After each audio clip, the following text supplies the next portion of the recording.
Scotty, beam me up.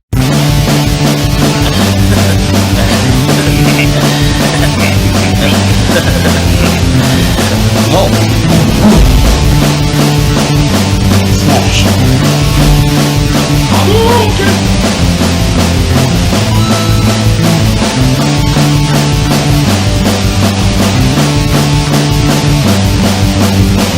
Get over here.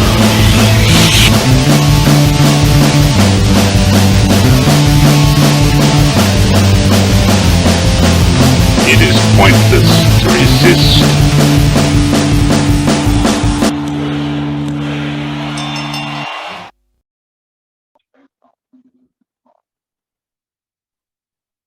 All right, we are back in the Geek Den. After a short hiatus, there's been life happenings for everybody. This one's been a battle. Been trying for over a week now. Mr. Klink, Ian Klink, welcome back, sir. Thank you all so much for bringing me back on. You guys are the best. I heard that you survived the Undertaker and his pals, so I appreciate that. Jason wasn't not here that for there's that one, but not that there's anything wrong with Undertaker and his pals, because it's the greatest movie ever made. But you survived it, so I'm glad. I'm glad. I've grown to love it since we watched it. And so thank you. You are welcome. Matt still hates it, by the way. Matt It's still understandable. It's not. Look, it's not everybody's cup of tea. You know, you got to have a certain taste It's for got Undertaker and his pals. Right. It's got a certain je ne sais quoi. You know, I don't Class on the joint up. I don't speak French very often, but when I do, I mean I say that word. exactly. So the reason you're here, you just released a movie. We Chilly Willies. We did, and it's kind of funny to say we just released it. Yeah, because you made it some years ago. Lots of years ago. Yes, Chilly Willies here from a wonderful company called oldies.com under their Alpha Video subsidiary. So I know I'll say this a little bit more, but let me just please go to oldies.com and you can order your copy of Chilly Willies. You know, the cast and crew would greatly appreciate it. So there's my selfish plug there, so I appreciate that. Yes, so this was a film that a bunch of us actually did in believe it or not, 2005. Wow. So we were we were in college when we made this movie. I was a junior in high school in 2005. I wish I was, yes. You know, it's hard to remember what anybody was doing in 2005. Yeah.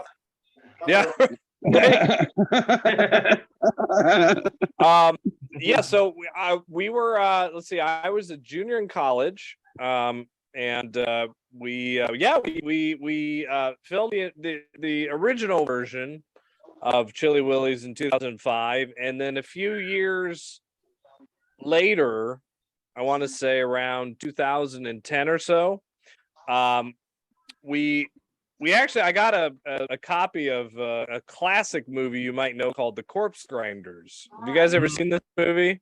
Yep. Yeah, Mike Vickles. I've heard the name. Yeah, Mike Vickles movie, The Corpse Grinders. Oldies.com sold a DVD of it, so I got a copy, and in their DVD they had some trailers for some of these movies that they did on Alpha Video, and I remember watching it going like, wow, you know, this kind of looks like how Chilly Willies was, because at this point, you know, and I'll tell you more about that later, I guess, but yeah, we had done a premiere. We had actually put it out at the IMAX theater in Davenport. We actually watched it on the big screen, you know, in 2005, and then it just kind of sat there, like, you know, sometimes it does, you know. But then we got this idea of maybe we should do some reshoots. Maybe we can tighten it up a little bit, add a few more scenes. And and regrettably, and I will say it to this day, regrettably, we changed the wraparound story because I knew we could film it a little bit better. And unfortunately, we did lose by doing that. We lost a couple of actors who were in the original opening, including a young little Luke Oberhaus, who's a great guy who's actually in my feature film that I'm premiering this Friday. Luke is now in his late 20s, is appeared, but in this movie he was 8. So with the wraparound, we changed it, and we had a different little kid. Yeah. But anyway, we reshot it, put a new edit to it, and I sent it to Alpha Video.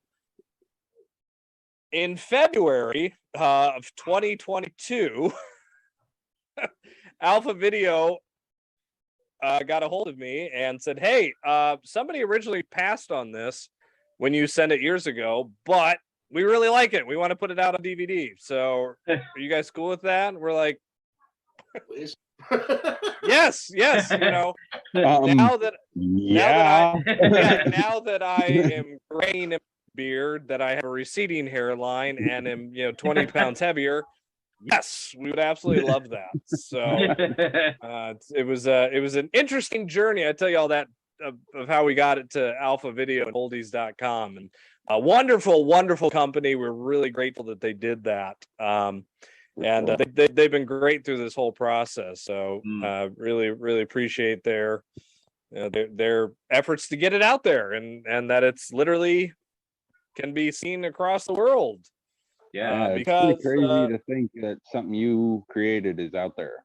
It's wild. Yeah, like it's a 0 region DVD. So I mean, anybody open format. If you're in Japan, you can get it. If you're in England, you can get it. New Zealand, wherever you want, it'll play in any DVD player. So that's awesome. Well, congratulations.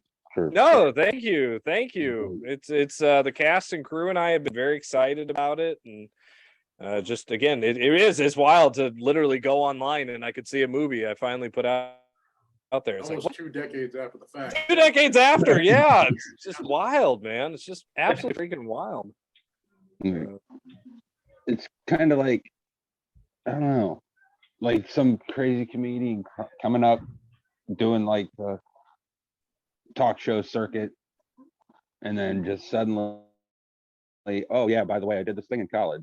Yeah. Well, and wait, say it again. That happened with Broken Lizard. That happened with Broken Lizard. They had a movie called Puddle Jumper. They filmed while they were in college. That's yeah.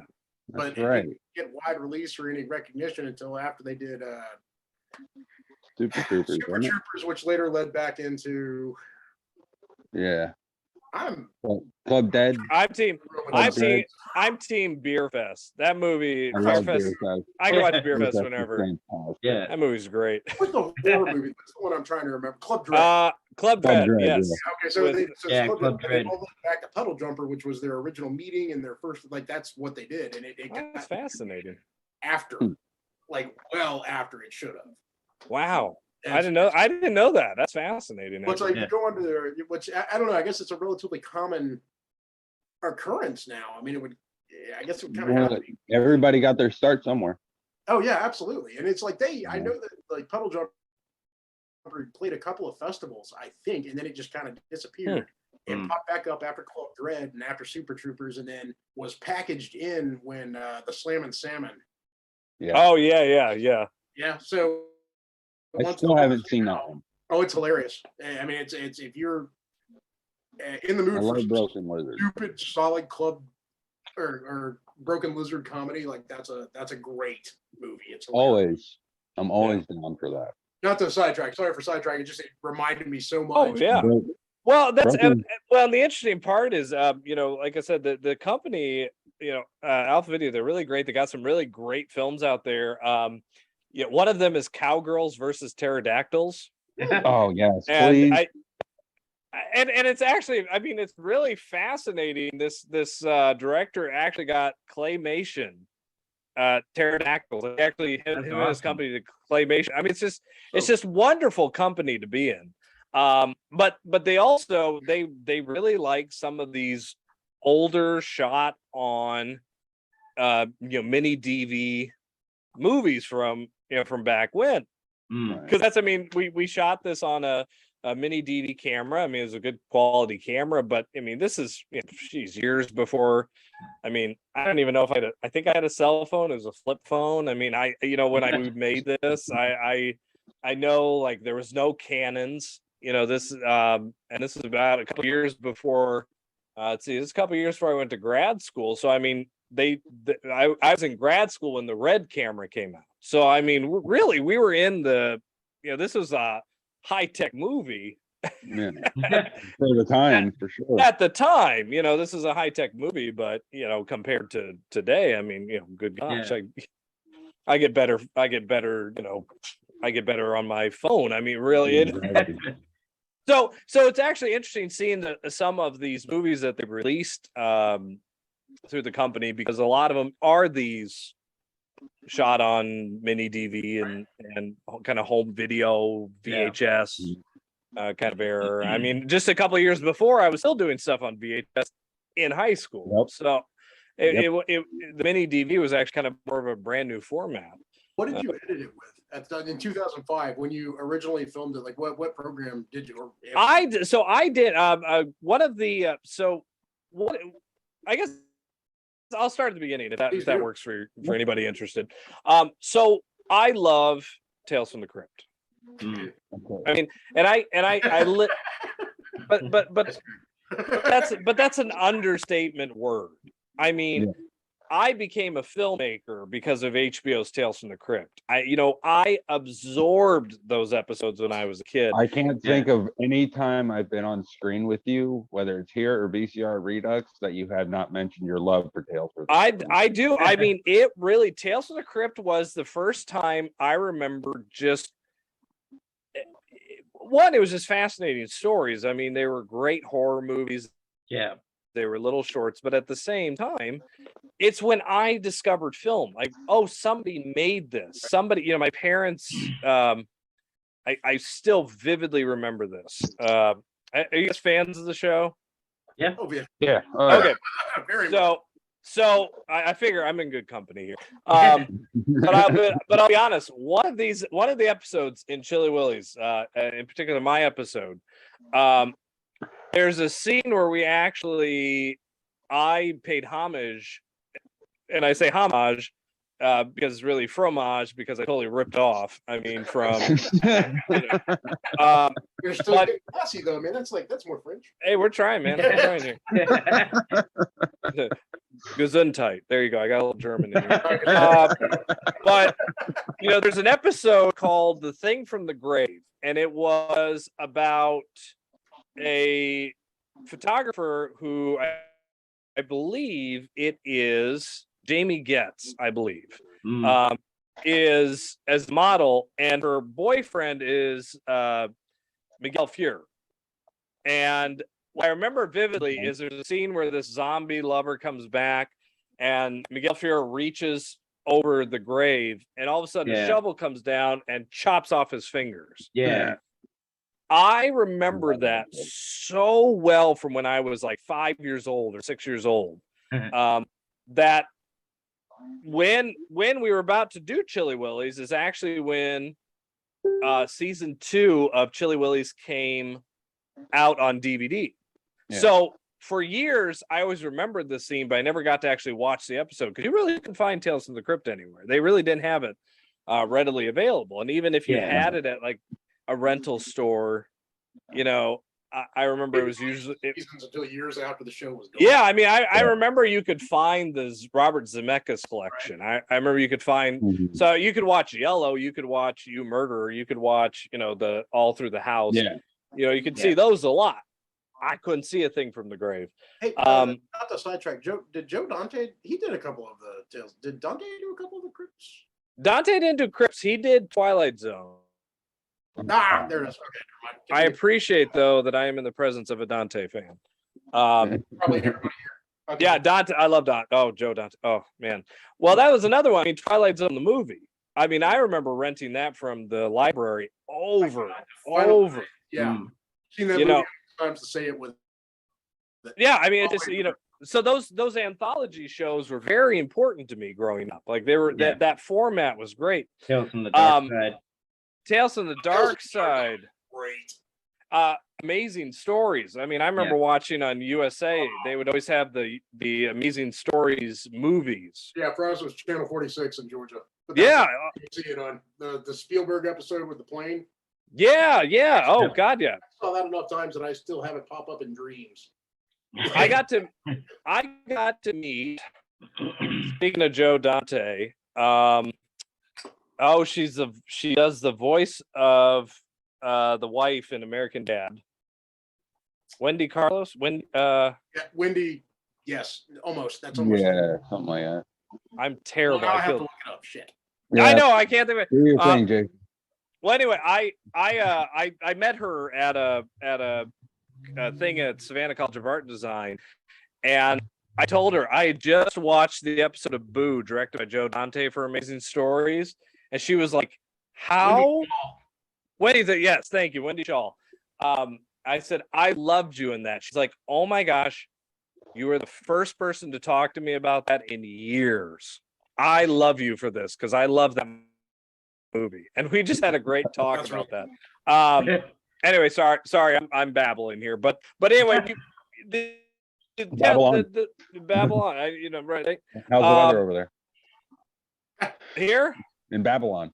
Oh, Babylon, it's beautiful. Nobody understands each other.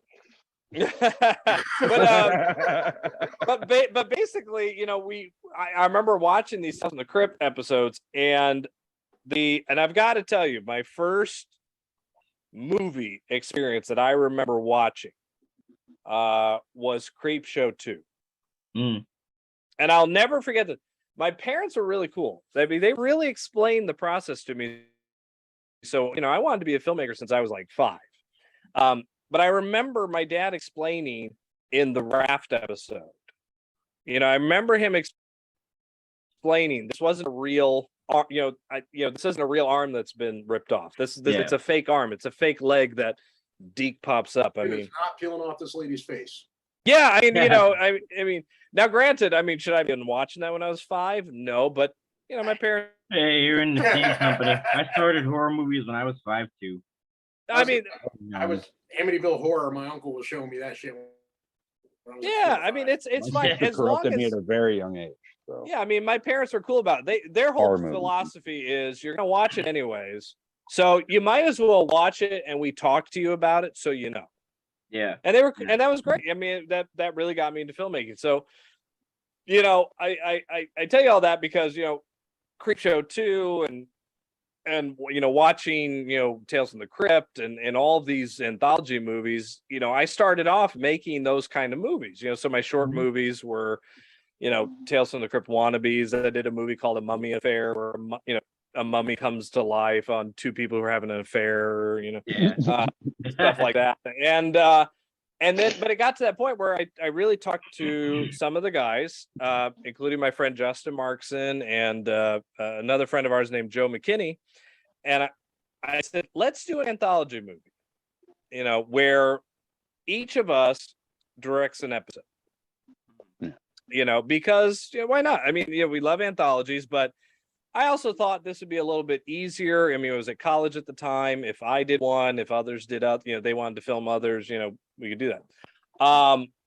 And that's kind of how it worked out. So I'd written these 2 short movies. One was called Bad Medicine, and another one was called Lucky, which are the 2 first episodes in that. And then Justin Markson wrote an episode called The Voodoo You Do. And so we thought, okay, well, let's try 3. If we need to add a 4th one, or later on, or whatever we do, we'll do that later on. Yeah. So that's how it is. I sat down, I wrote it. I knew I wanted to direct the Bad Medicine episode.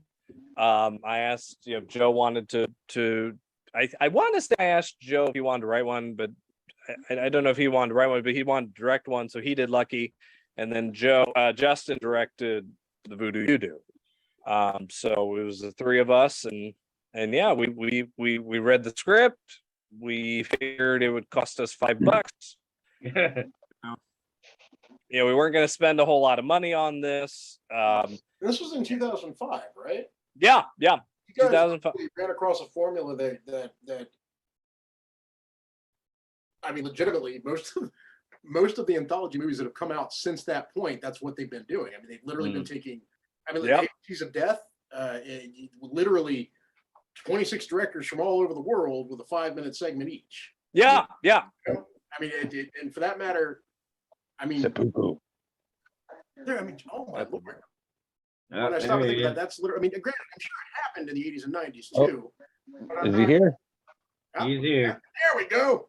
There's the man. What's up? Hey, So buddy. anyway, there was this piece of junk called Chris Stiles, this character. Oh, Chris! I'm sorry.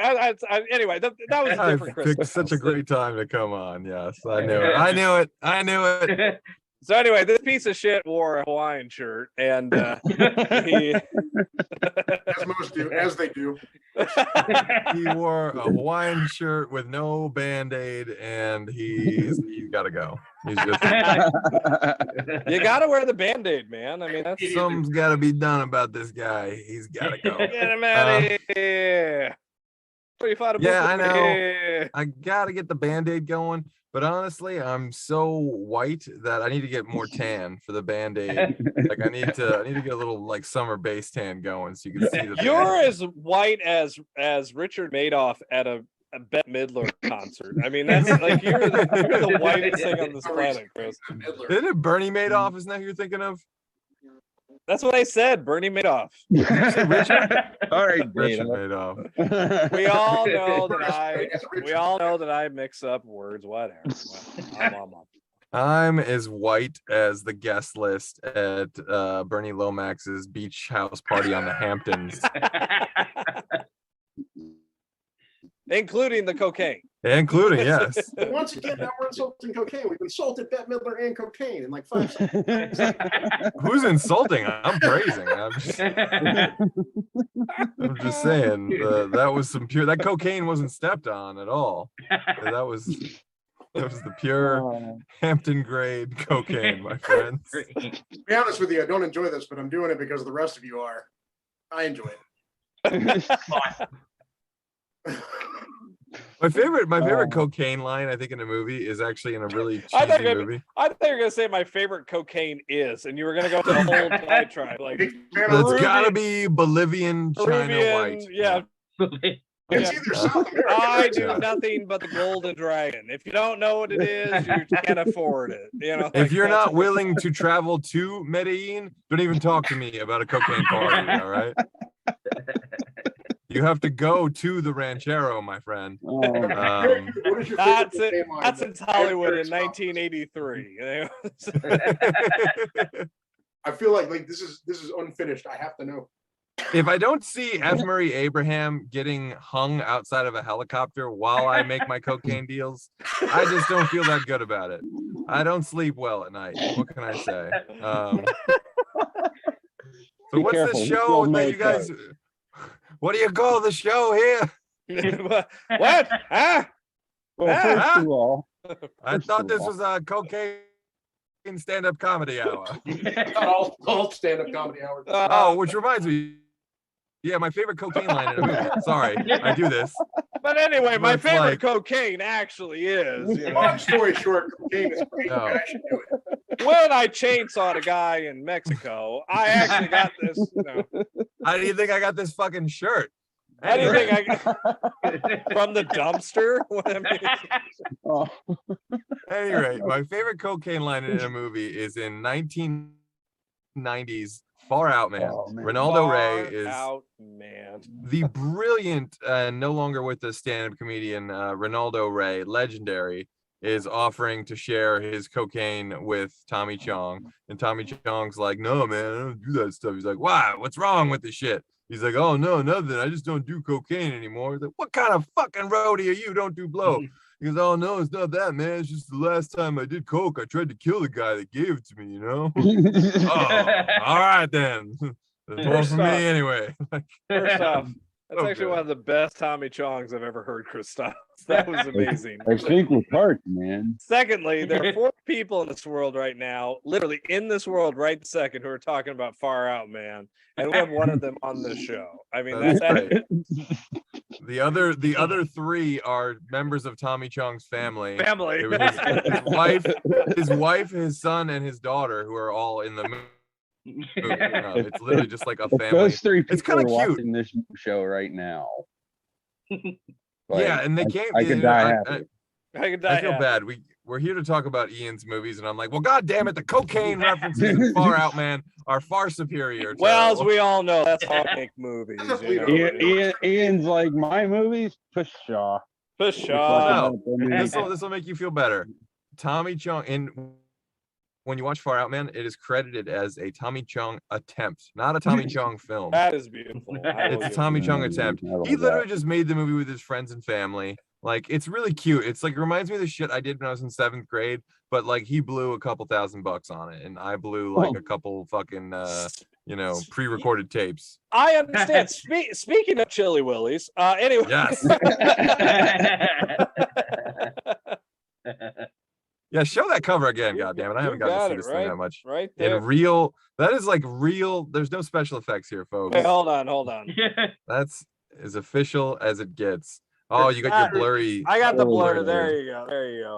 Hold it like near your face and beard. Then it'll There. Now, There it is. Yeah. that literal cover. I spent so much time looking on. Well, yeah. There you go. There you go. Peer networks and other illegal sites that I could try to find this on. Like, that's all I was aiming for, is just trying to see that picture in somebody else's computer so that I could watch it. Right. You know, I do think that would make a pretty attractive T-shirt as well. I just got to It would. say that's wonderful artwork. I do. Great. It's Poster wonderful, t-shirt. wonderful. I mean, we had a DVD, that came out way back when, nothing compared to that. I mean, what he created, Right. was what Alpha created was a wonderful cover and Yeah, what's the name of the artist again? I'm sorry if you said it before. well, thanks, Chris. I don't remember his name off the top of my head. Oh, well, I thought you said Alpha. I guess that's the company. Well, Alpha, Sorry. the company, so I was Okay. trying to be couth, but you. Oh, that was very sly because it He's a- almost sounds like a name, like some Italian guy. No, Like, oh, it's a Alpha. company. It's a he's company. painting, it's beautiful. You jerk. And that would be Do they have an Greek. do they have an in-house production team? Like an art Yeah. Yeah. So he reached out to me, showed me the front cover, just for he's like, they said approval. I'm like, you guys are you're putting I'm it out, not. and we loved it. We said, this is great. This is this is amazing. Like, please send this out. They have their own in-house company. They print the DVDs. They do it all right there in Hockensack, Pennsylvania. That's Hockessack. Oh, wow. It's How Hockessack. does it feel getting to go down memory lane on like an official pressed DVD? Does it It's hit a little amazing. different? Oh, it does. I mean, when I first, it's like a couple things have happened to me sometimes. Like, first was when this came out in DVD. And it's like I can search it, and there's a movie we did on DVD. Like, anybody in the world can do this. I was telling them, Chris, it's fascinating. It's like people in New Zealand can watch Chilly Willies, because it's a zero region DVD. That's flooring to me. I mean, mom and dad have seen it. Our families have seen it. Like, people who came to the one showing at the IMAX in 2006, like, they saw it on the big screen. But And they tell 2 friends, and then they tell 2 friends. Yeah, and so they- That's and literally so how that on. works. That's the reason Tom Cruise has a career. not right. I mean, well, we made $1 billion already. I was talking about this. I'm gonna sidebar real quick. Tom Cruise and Crispin Glover are equally weird. It's just a question of how the world treats you based on how you look. You Yeah, look like Crispin Crispin Glover. I They can see put you that. into the weirdo corner, and that's all that's available to you. You look like Yeah. Tom Cruise. You can have a religion and a cult and all this shit and do no harm. You you get to have like your own fucking island and like, Tom Cruise is gonna who attack knows? your channel. If Tom Cruise like wanted, I'm just saying, like, if Tom Cruise wanted to sacrifice a Please virgin, do. Not like we will actually, exploit that for any of our gain or anything like Oh, no, that. that's the Like, greatest thing in the world. But come see the I'm movie saying- Tom Cruise hates. if Tom Cruise, Try it. if Tom Cruise Go to the wanted to cult. fucking, It's called Cruise if Tom Cruise Control. wanted to sacrifice a virgin and film it and call it Battlefield Earth 2 and spend like $1 billion on it, they'd let him. Like, they Yes, would. they would. Yes, they, They would. would. John Travolta though. What's that? It'd be him and John Travolta, both of which would be confused about the source material and the fact that it sucks. So like But Christ, I L. Ron just- Hubbard but sucks. L. I Ron just- Hubbard would be happy. He was Shout out though. Oh, shout out He to was Doomed Earth shit. Like he's a terrible author. shout out to Sir, obviously you've never read his westerns from 1930s. Like, let's be fair here. I read the series, which pretty much covered it for me. Like that guy legitimately was like, you know what? You know what's great about this is no one cares. It's sci-fi. They're gonna buy it because it's sci-fi. And they That's all did. I have to do. Add a laser gun, and this is a good thing. shout out to Richard Tyson though, who's in Battlefield Earth, who's an incredible actor. I had the pleasure of interviewing him this weekend. The man is Richard incapable of doing a bad performance. Richard No matter Tyson, what why you does put that- him in. Is that a What's little? that? Why does that name sound familiar? Because you know him as Crisp from Kindergarten Thank you. Cop. I thought, okay, wow, you awesome. A son needs his toys, mother. The main human character in Battlefield Earth was Barry Pepper, right? Is that the right name? Barry Oh, Pepper. I Yeah. think so, yeah. You He's a get good your actor own too, damn yeah. family. Great actor. Incredible actor. Making that movie to get some money, but man, that Oh man, Richard Tyson, Oh, that's awesome. That dude is so cool. Yeah, he seems like a really cool dude. Yeah, I had nothing but great times with him, and he was hilarious. And he's one of those You also guys got that to made meet- he's one of those guys that made some unfair deal with the devil, where he like looks so young still. Like he Right. still looks like he could play Crisp the same day. Oh, yeah, Like like they could shoot scenes and call it later that day for Crisp. You know what I mean? If they needed to. Later Like- that day. They could do it. Like it's unbelievable. He's one of those guys made an unfair deal with the devil. But and cocaine. And- hey, maybe you know what? I'm starting to think everyone out west is microdosing, and that's how they that's how they stay on top of it. But You also got to meet another Schwarzenegger villain not long ago in Vernon that is Wells. true. That is true. Vernon the- Wells, man. I mean, I feel very privileged because now I've gotten to meet a lot of the great 90s villains, and in addition to a lot of the great 80s villains. Commando? Yeah, Commando, Weird Commando. Science, Mad Max, so many fucking movies. Space Oh Truckers, my God, he goddamn was it. in Mad Max. He was the second part, wasn't he? Yeah. In the second movie, he's the Space villain. You know? Holy He's- crap, yeah, Wes. Truckers. yeah. How have I never put that together? Space truckers. Can Yeah.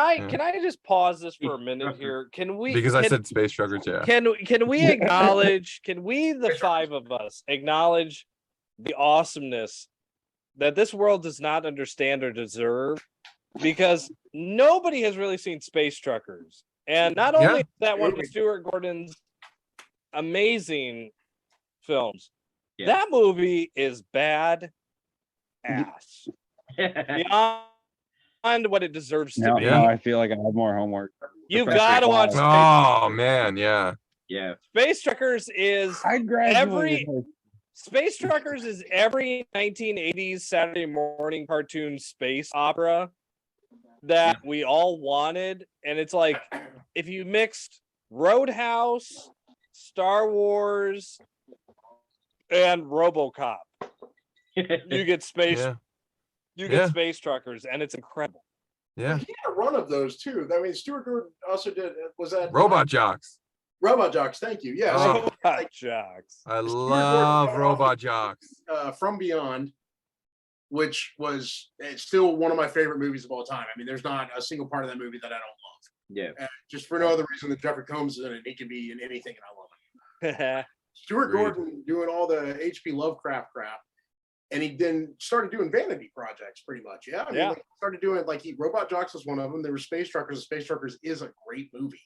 Like Stuart Gordon's an incredible. He puts great movies together. They are entertaining. They suck you in, even if they're, let's be fair, not great. Some of them. You know, but they're still King of the Ants was a little weird. I'm not gonna lie. See that one?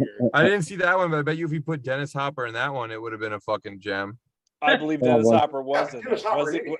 Oh, was he? was he in it? Fucking King of the Ants, dude. I didn't even know it was a thing until a second ago. Yeah, Dennis Hopper. He's in one of Stuart Gordon's, I think. Space Truckers. Yeah, no, he is in Space Truckers. Yeah. Is he in anything else? Because I mean, he had a tendency, like Stuart Gordon has a tendency to reuse Yeah. actors. And like when he has a good working relationship with somebody, I guess. I mean, because once again, Jeffrey Combs and everything the guy has ever made, because I guess they get along well. I'm not sure what it is. Plus, it's Jeffrey Combs. Yeah. So I guess he didn't get along that well with like that diet fucking Rick Springfield looking dude who starred in Robot Jocks.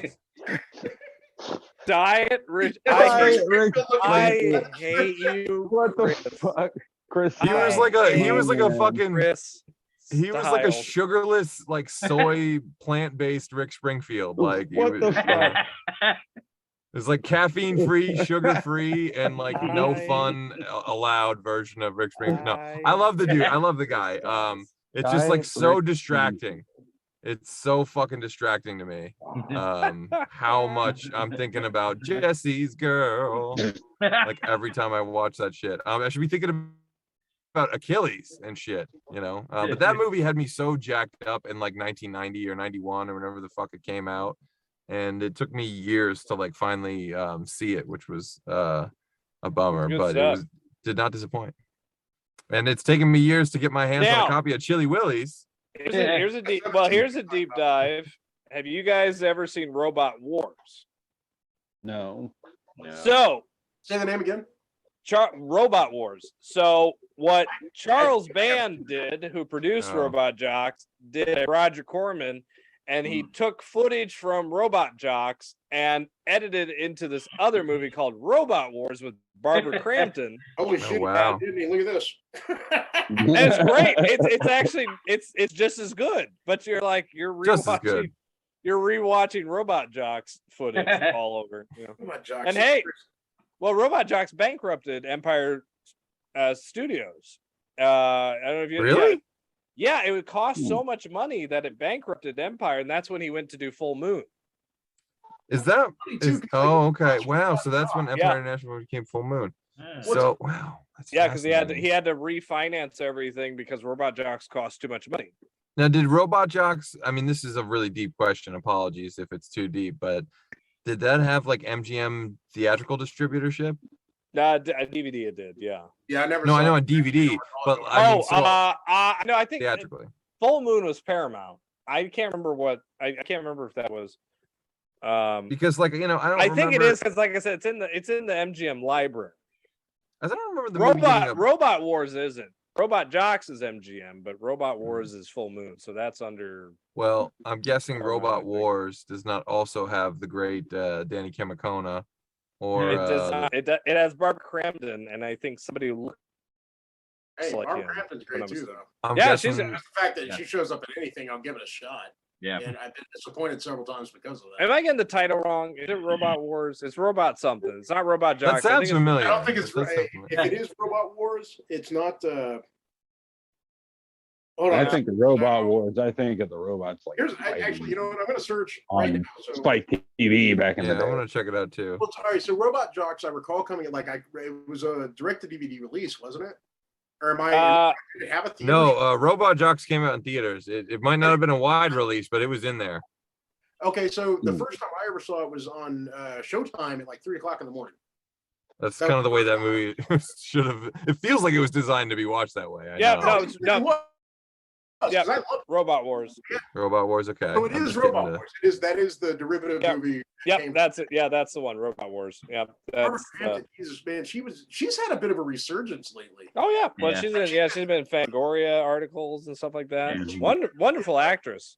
No, she's good at what she's great at what she does. Yeah, I met her. I met her at one of the conventions. She's a great. Yeah, great- I recognize Yeah, this it's- poster for Robot Wars. Yeah, Did y'all see that? But- God, that looks but that delicious. footage is all robot ducks. A lot of it. So he literally Alright. pulled the Oh Roger. He man, Lisa literally pulled- Rinna's in this. I need. Oh, it's got a different Karate Kid guy. It's got Yuji Okamoto who played Chosen. There All you right. go. Oh, and it actually does have Danny Kamakona. All right, I'm fucking sold. Shit. Damn. This All right. this really might be just as good. See, you thought you were coming here to talk, to figure out stuff about a no scene 2005 shot on video anthology movie. No, you came here to find out about Robot Wars, and that's what we are saying. You're welcome, folks. Well, I mean, when it comes to breakfast, lunch, and dinner, I know that I'm thinking about Robot Jocks, Robot Wars, and Chilly Willies, and that is a complete nutrition. You're gonna hit all the food groups, folks, if you do God. all three. Not since a Chinese buffet in Tulsa, Oklahoma, do you get such a smorgasbord. Not since gas station pizza, you get such a fucking mixture of high art and low grade. You guys don't understand. I've been in Iowa. I've been wailing on Oh, gas what a station pizza. throwback. It's the best. Oh, tell us all I the was there tales for of the that fine story. cuisine. I Now mean, you have to tell it here. so when you get to the gas station, like the Mater D, right? I mean, he knows you by name now, Who, right? who, And Barbara? He's like yeah, he's like table right this way. I know. He's I like, know. oh yes, sir. I have the table away from the men's room. Yeah, it's Barbara behind the counter. She makes the pizza and brings you up for your gas. It all is the same boat, sir. I love that she probably doesn't wash her hands between any of those activities. So It your adds pizza, flavor. your pizza might taste a little unleaded. Yeah. No, we're in Iowa. It's ethanol, sir. Oh, Pure corn oil. condolences. If you Oh. build it, he will come. You will come to your local gas station. On that note, gas station pizza. Why don't we go ahead and take a Chili quick Willies break so thing, we huh? can refuel? Yeah, out of curiosity, the Chilly Willies thing. You said there's a wraparound story. How many individual stories in the movie? So are we taking a break or? Here, go Yeah, ahead why and don't answer we- this question. while we cut Yeah. that. Oh, okay, this is honestly just for my edification. I'm curious. No, yeah. So there's three. So there's a wraparound and then three individual stories for our Chilly Willies. Yeah. So what's the Alright. runtime? It's a good question. In with the stats. How many cuts are there in the film? Like, No, that's 100 I'm just fucking with you. 108 minutes. 108 minutes. Oh. 3 minutes. Wow. 3 minutes. Decently Yeah. length movie. That's cool. Alright. No, that's great, actually. Yeah, I mean, I, like I said, they vary in time. I mean, the Lucky story was pretty in depth. It was very Right. long. Mine was very kind of smaller, and I think Justin's has kind of came in the middle of both of those. Terrible writing on my end. I wrote way too much. Way too much. Oh, I wouldn't know anything about that. Writing too much? Me? I hate. I would hate never commit such an atrocity or I hate it, ask Chris. people to read it out loud. Bullshit. But as a junior, you're writing. You think you're writing, Dr. Zhivago every time you're writing a script, and I had no clue. This was before film school. This was before, I had Michael Nolan was my mentor at SCAD. Great guy. Was Mischief. executive.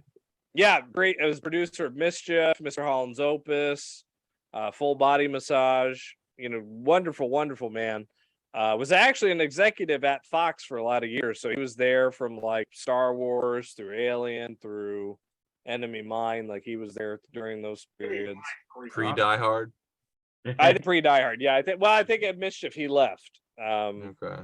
And then went on to produce Mischief. I know Fox But- had a few shakeup years, probably. That was- I mean, when that was he around- left. Yeah. That was around the time he kind of headed out of there. But he he was a screenwriting teacher, and he really taught us how to really write a script. I mean, really to really hone it down to what's important, what you need to say, what you don't need to say, and all that stuff. I mean, Chilly Willies script, I mean, I have everything in there, camera angles, where to move, how to move left, right, all that stuff. I mean, stuff you don't even need nowadays, that you don't, need, but Yeah. hey, Who when would you do when such you a don't when thing? you're not when you're not trained, no, you have no clue. It's funny you say, like these are the mistakes you make, writing when you're a junior, and I'm just sitting there like, yeah, I know, I did the same thing when I was 36. All right. We'll be right back. Help! We've been robbed! Stop! Stop, evildoers! Introducing super stretching superhero Stretch Armstrong. Yes, Stretch Armstrong. Now stretching fun farther than ever before. He bends, he stretches, even ties and knots, but always returns to his original shape. How does he do that? He's been doing that since he was a kid. Stretch Armstrong from Cap Toys. Who else? Trix yogurt gives you so many color combinations. It can make your head spin. With every spoonful a different colorful swirl, everybody can dig it. That's why kids who eat it won't stand for anything else. How about sharing with a friend? Silly rabbit. Tricks are for kids. Deliciously fruity Trix yogurt from YoPlay. The combinations are endless, and so is the fun. All right. So we're back.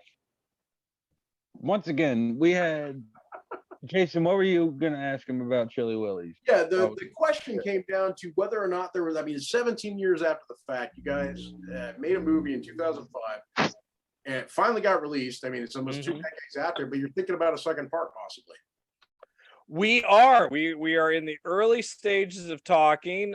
Again, there might be somebody else in this chat room who might be part of that. I mean, well, you don't want to work with that guy. Oh yeah, that son of a bitch. He does wear terrible shirts, but yes, we have been talking about it actually. Whether that's that might be through just on our own. It might not even have Chilly Willies attached to it, but yeah, we're definitely in stages of talking about doing another anthology movie. Which is very cool. I mean, the thing is, there had to have been some love for the original. Like, you guys obviously enjoyed what you did. We did. It's funny. Like I said, this movie, we did it in 2005. It was. I always reflect back on it. When all these years when it's just kind of been sitting on the shelf. It's like this was a movie made by 20-year-old guys who really, thought we can do anything. Why can't we do a movie? Why can't we do a feature film? Why can't we put it on IMAX? Why can't we spend a whole summer going around to Illinois and Iowa and all these places where we film the whole thing? I mean, it was and it's funny, like I watched it again. I just got married this year, and so when this came out on DVD, my wife wanted, she was curious, and I said, well, it's been years since I watched it, so we watched it, and it was so nostalgic to watch it a couple weeks ago. It was just it was this very like, I'm looking at a time capsule. We're all young. I've got way more hair. Like I said, I don't have a beard. I certainly right stuff. I mean, my there's no fat here or in my stomach. I mean, it's like I'm like lean. I could tell I was starving. Like I was a hungry college student. I'm making this Living off top ramen. I wish I could afford that. It was hot dog city, baby. Like there was no. This is roll of dogs. Now he's eating like pasta a olio. With hot dogs cut up, like the hot dogs. Yeah, you gotta have some gas station, and but you like gotta have some yes, hot right. dogs rolled up in a tortilla. You call it a pork case. But burrito. like, yeah, but we're just young guys who are making this very ambitious project, without knowing it would go anywhere. I mean, that was the thing. You look at it, it's like we're just really ambitious. We didn't care. It's that youth thing where it's like now, I've talked more with Chris about the idea of potentially another one of way more than we even talked about the original one. You know, I mean, and that's just and that's the conversations of, well, can we do it this way? What about this? What about that? Well, we film it here. We can film it there. Well, we need direct photography. We need sound. We need to, man, when we did Chilly Willies, I mean, it was just, hey, Tuesday, let's film. You got it. Boom. We're out, you know, we're out in a cornfield with a guy's head cut off. So like I said, it would be like a high school band book that shows. Yeah, you know, I mean, it was just it was a wild time to just make this movie. And again, I as an older man am you know, if I was looking at myself at that age, I'm like, you ambitious turd. Like, you don't even know what you're doing. Like, you really don't know what, like, literally, you don't know what a C-stand is when you're making this movie. What are you doing? You know, I didn't know that until I was in film school. You know, we literally, like, we did like kind of the creep show lights. Yeah. And literally, I went to get some of those, you know, dollar ones at Walmart with like steel around it. And we have like a green light bulb and a red light bulb. And I'm holding one down here. Joe's holding one up here. And we're just, you know, that's our lighting. You know? Right. So we hey, really it worked for Dean Cunny. It can work for you. That's right. But it was just, I mean, like, that's how we were doing it. I mean, now, I mean, you know, that would be getting an LD light, and I'd be, you know, we'd be f-stopping, and we'd be making sure that, you know, it's color corrected. You know, we didn't know about color correction. Who knows? You know, whatever showed up on the IMAX is what the movie looks like on DVD. I mean, that's on the big wide screen. That's what it was. There was, you know, and now you could throw me in there with a Hawaiian shirt and a beret and like a, you know, and like a pipe, and I could, you know, just, you know, be all pretentious and be like, you know, this time I think we can go chillier. I think we can go chillier. Like, that's your intro. I actually figured out your intro. And you can't forget the soundtrack. I really hate this man. Need a Dawkins soundtrack. No, F Dawkins. Listen, all right. I'm tired of this Dawkins crap. They were good enough for Nightmare 3. They're good enough. That's where it started. It was the nightmare discussion that we had. One song, and you all think that they are heavy metal. Lord, the guy was a puppet, and he fell off a building. You respect that? Yeah, to be fair, the only heavy metal that was allowed in Ian's house was Striper. So you weren't allowed to kill it if you were killing it for the Lord. That's right, man. That's some angry metal, though. That's no, Striper's not angry. Striper is all about like rejoicing for Jesus. They didn't flick guitar picks out like they flung Bibles. Striper. Yeah. With the devil. Yeah, I don't care anyone says. Striper was awesome. Striper had like Bee Gees level harmonies. Yeah, they did. Yeah, Striper was fucking phenomenal. Yeah, but yeah, no. To your question, yes, there is talks about having some new life into the Chilly Willies world. What that is, I mean, stay tuned. But yeah, we're hoping for something. Yeah. Well, it's like if you I've got a lot of respect, like a lot of respect for people that do something because they love it. I mean, you bring it back to music. There are so many punk bands out there that may be known on the scene, for example, that don't make a dime. They don't get, they make just enough money to make it to the next place. Yeah. That's all they do. If you guys are talking about a part 2 17 years after the fact, I mean, it's cool. That's really cool to me. Like, it is 100% something you enjoy doing. Well, I mean, I can tell you. Well, I mean, it would be more. I mean, it would be. Knowing now what you know.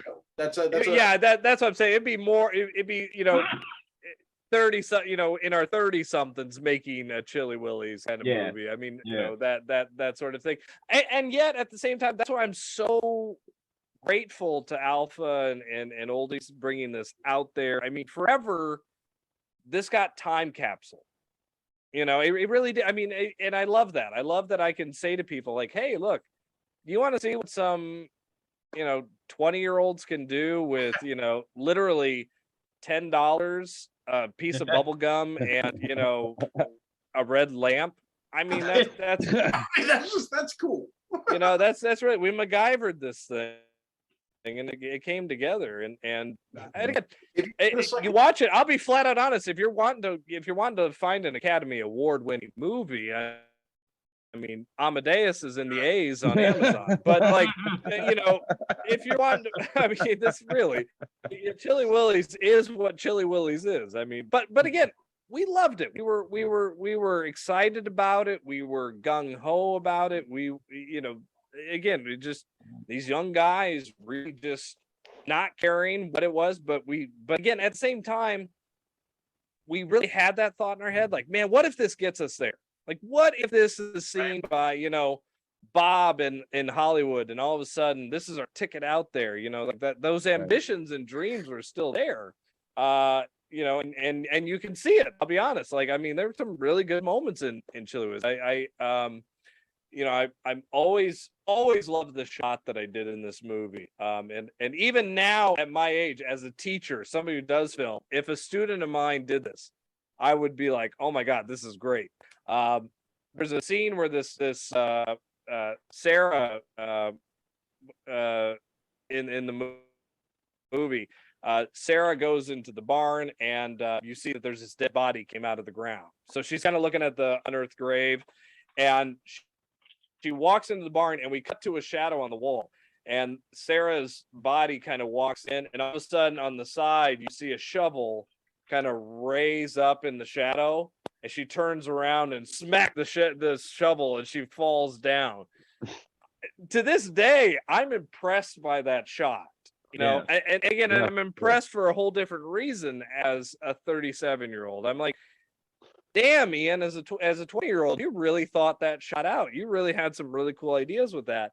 And again, I'm not praising me as a director. That's not what I mean. Showing it. We were talking about that not that long ago. I mean, it's just it was a shot that I'm like, that's a really great shot in the movie.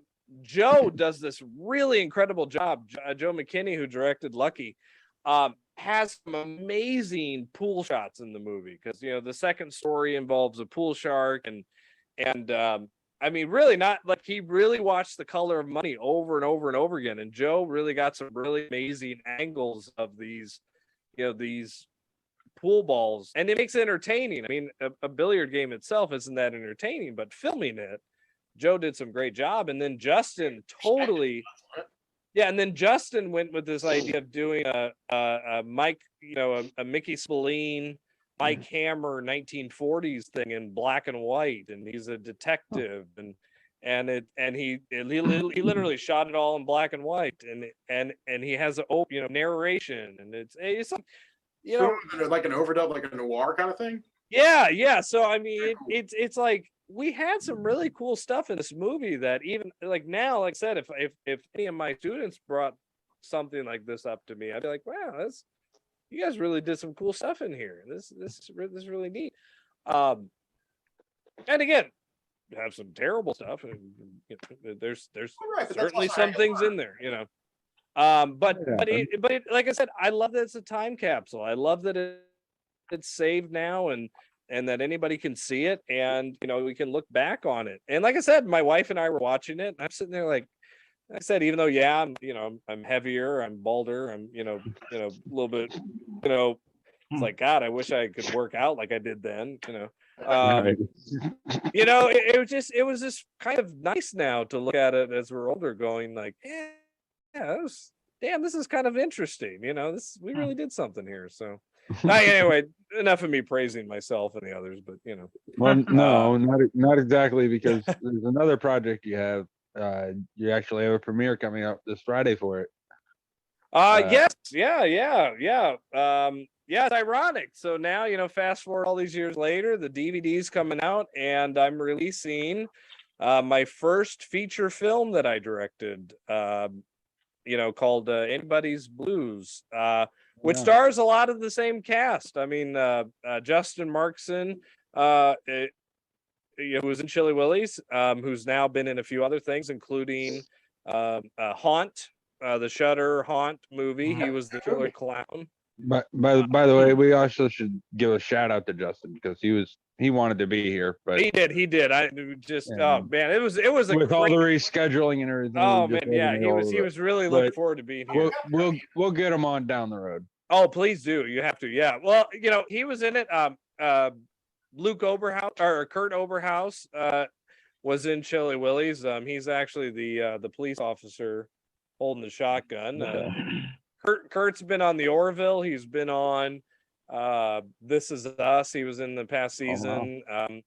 Has been in my favorite thing Kurt ever did, which is Sex Sent Me to the ER. He was Oh, okay. Oh, it's great. Oh, Something you want to watch, but the second you see the intro to the story, you got it. There's no. Yeah. It's like a train wreck. You don't want to look, but Yeah. you can't Well, help. just shit that breaks that you don't think can break. Holy fuck. Fucking A. Fucking A. yeah, Kurt. Yeah, I always love that. I remember watching the premiere of that. It was great. Oh, that's Kurt. But like Luke Overhouse, who was in the OG Chilly Willies before we did the reshoots, he's now in Anybody's Blues. So almost 20 years later, I'm still working with the same actors and everything. That's really but awesome. a completely different film. I mean, this is very much a dramedy. That answers my question. Yeah, it's not a horror; it's a dramedy. It was actually a film that we did during the pandemic, where we actually did. It was kind of an improv movie. It was a movie that we developed the structure, but the script and everything was actually created on the spot. It was worked out between me and the actors, and which is something that I know. For an example, like if you had a scene, was it like, all right, this is the basic gist of the scene, this is where it needs to end? And Yeah. So we outlined the entire movie, like we structured the entire movie of what scenes would be where, and so it was like, imagine a script literally with the interiors and exteriors and just a description to what happens in the scene. But then when we'd show up on the set, the dialogue was all natural, the dialogue was all created by the actors, and it was actually fascinating to actually then be in the editing room and kind of Frankensteining this together, because each take was different. Each take was a different line. Each take was something that they remembered it, but they said it differently. So my editor and I, the component parts then. Yeah, so it's very like theater. I mean, it was, the editor and I would be watching a scene, and it's kind of like we were writing it in a weird way too. Literally, like in the editing room, we're writing because let's take this look here. And I love when she said this line, but the second half, she actually said something better. So let's cut back to him with that look, and then put these two lines together. And it was, like I said, it was very Frankenstein in a way. Which again, I reflect back and I really think of 20-year-old Ian directing. I couldn't have done that. I mean, that's that was somebody who's gone through Chilly Willies, somebody who's done all of this stuff, who learned from Chilly Willies on what not to do and learned what to do and what kind of worked. So I mean, we're premiering it this Friday, and then hopefully getting it into the film festival circuit. And so it's been a great year in the Farmer Klink Productions world and the MVM production worlds, and getting getting this out there, but also getting this feature film out. And, for sure. One more time, what was the production? It's called Anybody's Blues. Right. So that's the movie, but the company that you'd be. Oh, yes. My I guess you call it company, but I release things called Farmer Klink Productions, and the other company was for Chilly Willies was called MVM, for Marks and Voss, McKinney. Were the three guys who they were part of the production. Yeah. By the way, there's one thing to learn is special effects. There's a great scene in Chilly Willies where one of the guys is supposed to have a gunshot through his face, right? And so he's supposed to have a hole, missing here, kind of like Death Becomes Her. That was kind of our inspiration. Yeah. Well, when you super glue a green pad to somebody's face and then you put the special effects to it later, doesn't always get the effect that you want. So, as he's turning his head, half his face disappears, but then shows back up. And we've all seen Manborg. It's okay. It again, but again, that's hey, wait, time out. We got to talk about Kung Fury here. Oh, that's a little bit. That movie's chock full of that shit. I know, pretty much. But again, it was early 2000s special effects. Or was it Manborg? Manborg. I never saw Manborg. Oh my God. I don't know if you want to, except for, no, you do want to, because after Manborg, there's a trailer for a movie called BioCop. And that, and that 2.5 to 3 minute trailer just redeemed the entire last hour 20 minutes of my life. I will tell you. Yes. I tell my students this all the time. To make a movie is a miracle. Yeah. I mean, there's so many factors. I mean, so many things have to get into place in order for this to happen. That even if it's a pile of dung, right? Even if the movie is garbage, I give. But George Romero and a bunch of guys decided, hey, we've been making beer commercials. Let's go up to this farm and let's make a movie about flesh eaters. Hey, listen, man. Creates Night of the Living Dead. Some guys decided off an entire genre. Yeah, and some other guy went out to the desert and decided to put hands on a cloth and have a guy walking around with wobbly legs. And creates Manos, the Hands of Fate. One's in the Library of Congress. One is revered as one of the worst movies ever. But they're both. Who wins there? But they're both around. They're both talked about. They're both here. I mean, and it's like, again, while we were making Chilly Willies, we didn't know. Maybe there's a freaking Stranger Things universe out there where Chilly Willies is like this revered classic on on the Criterion Channel. I don't know, but in this universe, we did it. We swung it. We sent it to a few festivals. It didn't really get a whole lot of places. We graduated. I moved on to film school. We did other things. I got to do a Stephen King movie. Stuff like that. I mean, life is always fun. You can't just say that and then not follow up. Yeah, right. Because we're on the eternal hunt for Stephen King. What Stephen King? Yeah. So my grad student film was I actually got permission from Stephen King's office to do The Man Who Would Not Shake Hands. As part of his kind of dollar baby things. But I'm very proud. What was that out of? That was out of Skeleton Crew. There we go. Okay. Yeah. And I'm very proud of the fact we were the first one ever to do it. Nobody had ever done The Man Who Would Not Shake Hands before, so I'm always very proud of that. He had a deal in place for that, didn't he? Like the whole thing about you could make any movie based on. Yeah. He calls it dollar. He calls it his dollar baby. You got to pay $1, and that's to legally protect him. But he owns the rights to it. You just get to really do it as the experience and stuff. But. I'll gladly send that link to you guys. You can take a look at it. Time for Maximum Overdrive 2. Oh, right. So yeah. I mean, it's just like we ended up doing more stuff over the years. I mean, we did other films. I've done that. I've done 3D movies. I've done other stuff. But all of a sudden though, like I said, you're 3D. But again, we redid it. We sent it out. Never heard anything back, and it's like, okay, well, they didn't want it. We moved on, and then all of a sudden, you get an email where it's like, "Hey, you still curious about putting this out there?" Yes, sir. I'll die on this mountain. Well, now that you mention it, yes, I am. Yes, I am. The best use of 3D ever in any film. And you all know it once I say that it is true. It's in Bachelor Party, folks. We all fucking know it. No 3D is ever going to be better than that. I was Yeah. This is the best 3D I've ever seen. I've seen better. I got two. Whoa. Okay. What's that? Go for it. All right, so Friday the 13th, part 3. Okay. See, I immediately knew you were gonna. Somehow, I knew you were gonna go with Come on, it's an eyeball. the eyeball. Oh, that is not even in the top 5 Didn't look kills good. in the It didn't matter franchise. if it didn't look good. I did. You know what? I Man, could have here we go, allowed the folks. eyeball.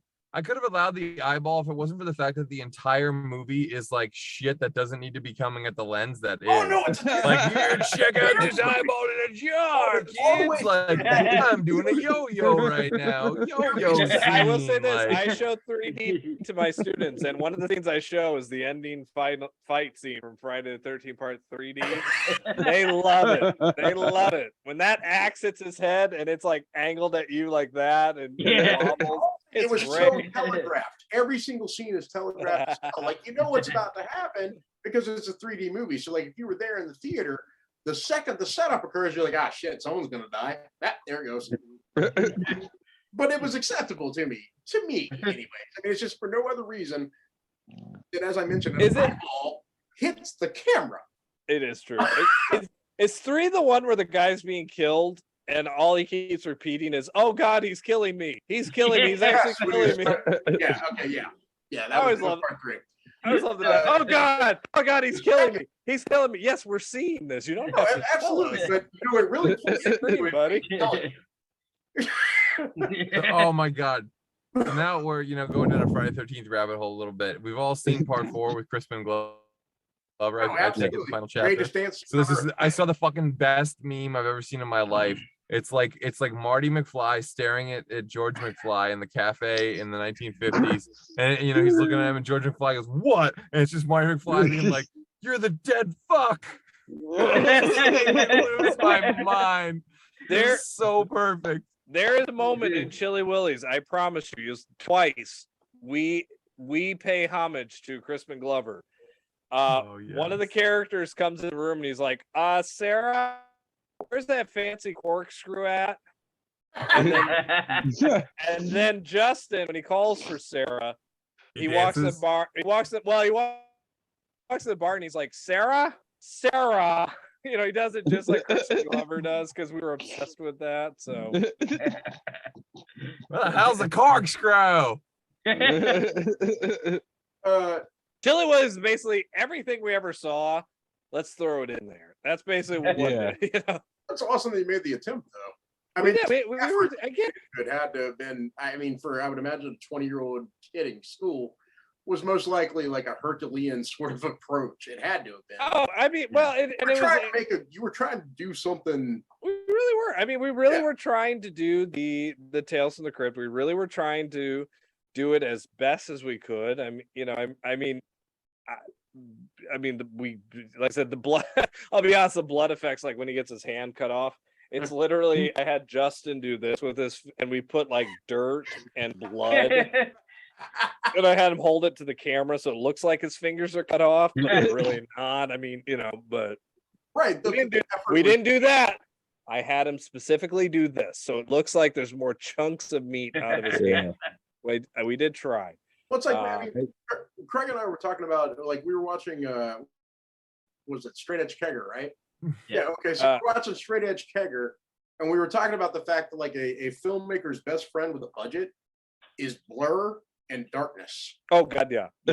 Yeah. So these two things combined equal an incredible movie. I mean, I don't know if you guys have seen The Void. I know of it. I haven't seen it though. I'm not sure. I know the one you're talking about. Consider it like a Lovecraftian sort of something. I don't even know how to go further than that. I can't explain it. That's just Lovecraft in general. It's something. Yeah, I mean, you got weird tentacle monsters and shit. And the thing is, they are legitimately menacing and scary. How I felt about Manborg. I gotta watch this, man. Something. I gotta watch this now. Do you though? Do you gotta? I mean, I have to now. I mean, I will say this: I've hit the age now where I used to believe I have to watch the whole movie. I have. You can like, just watch the from start BioCap to trailer. finish. That'll be You it. didn't all the way through Manborg, you'd be disappointed. Like people would be like, best part. For real, like There is Biocop there is is worth it. there is beauty to the fast forward button where you kind of at this point, if you've seen enough movies, you kind of can gather everything you need to know. Like I'm pretty good between at minute 5 and minute 97. I'm okay. I get it. I mean, go ahead and watch Manboard just so you can say you've seen it. What is But that? They need to do that. you with will movies. enjoy the fake podcasts have like Biocop. the speed up mode. You can Yeah. speed up podcasts. They need to do it with movies. Like, let me watch this in like 1.75 mode. Hey, Netflix gives you that option now. Do they Yeah, really? it's true. You can watch. You can speed up the movie if you were so inclined to do so. Please let me do that with Let me do that with Dr. Zhivago.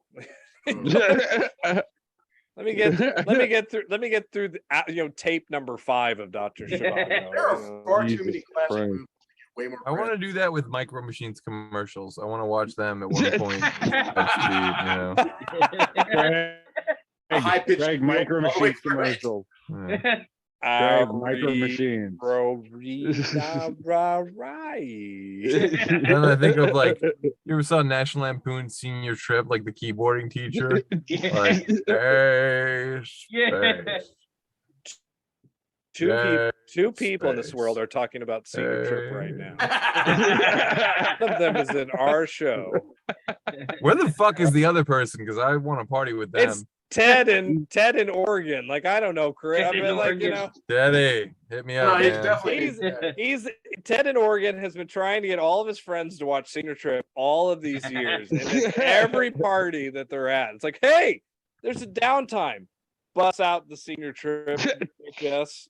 Give Ted some cred, man. He's obviously got a good head on his shoulders. Oh, here we go. You're proud of that. I'm quite proud of that. I'm You're just proud saying, of that one.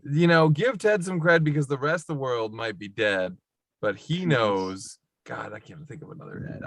Yeah, I don't know. He knows where to butter his bread. All right. Instead, let's just. Hey, out of curiosity, if you guys, this is a question that we actually asked the last people that were on here, except this applies specifically to Chilly Willies. Yeah. If you had to name a top 3 anthology, Ooh. like if you had 3 anthologies that were your example of the best possible anthologies. Oh man. Do we want to just go around the horn with this? Or? I'm a little curious. I'm curious because the thing is, there's only so many you could possibly name. Oh yeah. Well, And I'm curious as to how many of ours sync up, added to the fact that, there are some of them that I would say are like either derivative of anthology movies, like they were made in such a way as to be an anthology that was their only purpose, and there are others that stand alone and are perfect. I like the weird ones, and I tend to like things that are like outside of the mainstream personally. Like there's this film called The 10. It's a David Wayne film. 10. I know the 10, the commandments, right? Yeah, exactly. Yes. Each one is one of the commandments, and it's fucking hysterical. Like there's a great scene for thou shalt not covet thy neighbor's goods, and a guy is just typical suburb dad. He's staring out his fucking window, looking at everyone else's yard and driveways and cars, making sure he's got the best shit. And then he notices his neighbor's getting a big delivery, and like, what the fuck is that thing? What? Johnson? What the fuck is he doing now? He's getting a fucking CAT scan machine. What the fuck is he need a CAT scan machine for? That fucking asshole. I'll show him. Well, he thinks I can't get a fucking cat. I'm getting a CAT scan machine, goddamn. So, and it like plays it out, and then like literally it becomes a thing. All the dads in the neighborhood start buying CAT scan machines, and not just one, but like they'll try and do it. Like, he's got another one. What the fuck is he doing? So like wives are leaving them, like mortgages are going unpaid because houses are being filled with CAT scan machines. At the end of the movie, all the kids from this neighborhood are at a school field trip to a power plant, and they get crapped up. And they need these CAT scan machines to save these kids' lives. And the kids are like, I know where there's enough CAT scan machines. There's 400 CAT scan machines in our neighborhood. But they go there and they're locked out of their houses because their dads are at the bar drinking because they've been fired from their jobs and their wives have left them and all this shit. So like the news report is like, these children died just feet away from the hundreds of CAT scan machines that could have saved their lives. It's fucking brilliant. Oh my god, so brilliant. I love Cat's Eye also, and 4 Rooms is great. 4 Rooms obviously the Creep Show, yeah, like those movies are great. Tales from the Dark Side. Tales from the Dark Side is underrated. I'll say that. It is. It is. It is. I was honestly gonna say one of the ones I absolutely watch a lot of is Tales from the Dark Side, the movie. And actually, I got to interview. He actually came in and talked to my class. John Harrison, wonderful man. Just on a random Tuesday morning, came to talk to my students about filmmaking and all stuff. Great guy. But his episode of The Black Cat, which was a adaptation of a Stephen King movie. Yeah. He does this really amazing theatrical transitioning where he uses like theater scrims where like the background is blurred and all of a sudden the camera passes somebody and goes into a whole scene in the background. And it was like one of those things I realized years later after we had done our Stephen King movie, I could have done some of that stuff and it actually would have worked because we had to cut out like a big chunk of the story. And had I used his approach that he does in that movie, is a great Tales. I would say like my three: Tales from the Dark Side, the movie, obviously Creepshow. I mean the George Romero classic with which we really Chile was really ripped off. Let's be honest. But that I mean it was great.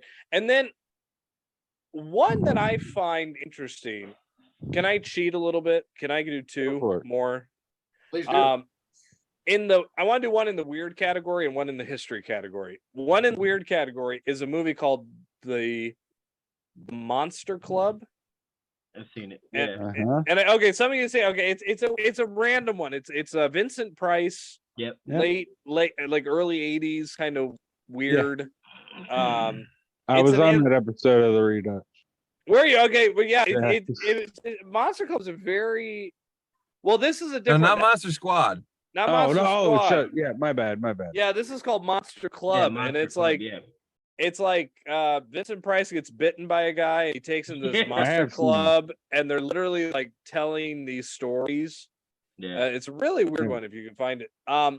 Historically, I remember HBO used to show this. There was a company called Amicus that was kind of Hammer's competitor. And Amicus did anthology movies. It House That Dripped Blood, with a bunch of those guys, Torture Garden. But they did the first adaptation of Tales from the Crypt. They did the 1972 British version with Crypt Keep. The blind guy or the blind group? The blind, yes, Blind Alley. Yes. Great. Yes, and I love that you said that because Blind Alley was one I remember a lot. That one stands out. Yeah.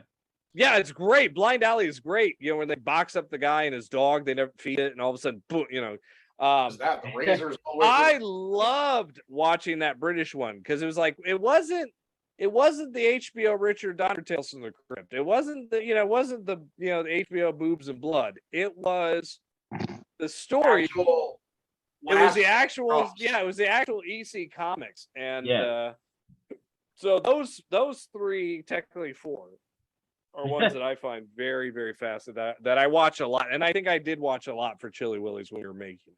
Absolutely. Yeah, the research. Well, in the comics too, I mean, I real quick, I remember we actually bought Joe, I remember got a bunch of the reissue comic books of Tales from the Crypt. So we could actually look at how the Tales from the Crypt looked in those old days. We hadn't seen it. We had seen the TV show, but we really hadn't seen the comics. And I still have those buried somewhere. I still have those comics. Look at the first Tales from the Crypt. I mean, that movie was honestly one. Like, if you stop and think about what a comic adaptation is, right? The first Tales from the Crypt movie is perfect, even to the solid freeze frames and like it is perfect for what it's supposed to be. Ralph Richardson is not a crypt keeper. I mean, Academy Award-winning actor. Plans. It's weird, but it was I mean, those are ones that I think are the kind of the key one. Those are all great. Actually, these are all great so far. By the way, the 4 Rooms, going with that because it is an anthology, but it's not something I think about with the exception of one part. Yeah. Don't misbehave. You have the one Madonna story, which would maybe work into the fantasy, almost horror. I don't know if you would call it horror, but when I think of anthology, generally I think Yeah, I always like to challenge. I mean, personally, like, I always like to take those and think it's like, oh yeah, why do we always only see it this one way? Like, couldn't it work a different way? And that's how, like, usually you kind of you kind of get onto something exciting there, I think. Even like there's a film called Interstate 60 that was written and directed by Bob Gale, who's one of the writers and producers of Back to the Future trilogy. And it plays very much like a series of shorts that are wrapped together around this road trip. And Gary Oldman's in it, Chris Cooper, Christopher Lloyd, Michael J. Fox, Kurt Russell, James Marsden, and Amy Smart. It's a great fucking movie. Great movie. But it plays like a series of short films, They go into the town where everyone's on fucking Euphoria. They go into Moorlaw where everyone's a lawyer. They go, the guy that fucking hates liars, which is so goddamn good. The eating, the always wanted to eat. Oh yeah, I was never satisfied by the size of my stomach, and one day I made a deal. Dude, that whole movie was a movie made for character actors. Oh, totally, absolutely. Yeah. Well, they do. Yeah. Well, they will say an anthology is one of the hardest movies to make because you're literally starting and stopping. An audience gets into the story, and then when it's on TV, I mean, that the classics Twilight Zone. When it's on TV, I mean, it's once a week. They get it. It's over. Now they move on to the next TV show, and it keeps their attention. But anthology, you're asking an audience to sit through an hour and a half. Yeah. But you're changing on them. Yeah. And so, to me, the hardest thing about an anthology is wraparound. How do you keep the audience connected? How do you keep them sitting through it? I mean, and one of the best examples that I loved ever was Creep Show 2. When they use the animation and you get the kid with the Venus flytrap thing, it worked because I'm getting something else that's keeping my attention. I'm not getting up to get popcorn or taking a pee break, like I'm doing, and so that is a hard thing. You got to really have a good wraparound story, and some don't. Some have a really terrible wraparound story that you just get lost. It's interesting now. I think about it. Another film that's sort of like not really officially an anthology film, but it's very much like one is Magnolia. If you've ever seen it. Oh no, it completely is. Because it's like an ensemble movie where everyone's shit is happening separately but simultaneously. Right. Yeah. Very few of those characters interact with any of the other characters in the movie. There's multiple stories. It's like it's one of my favorite movies because it's literally the absolute limit of weirdness I think I can handle in a movie. Like any movie that's weirder than that is probably too weird for me.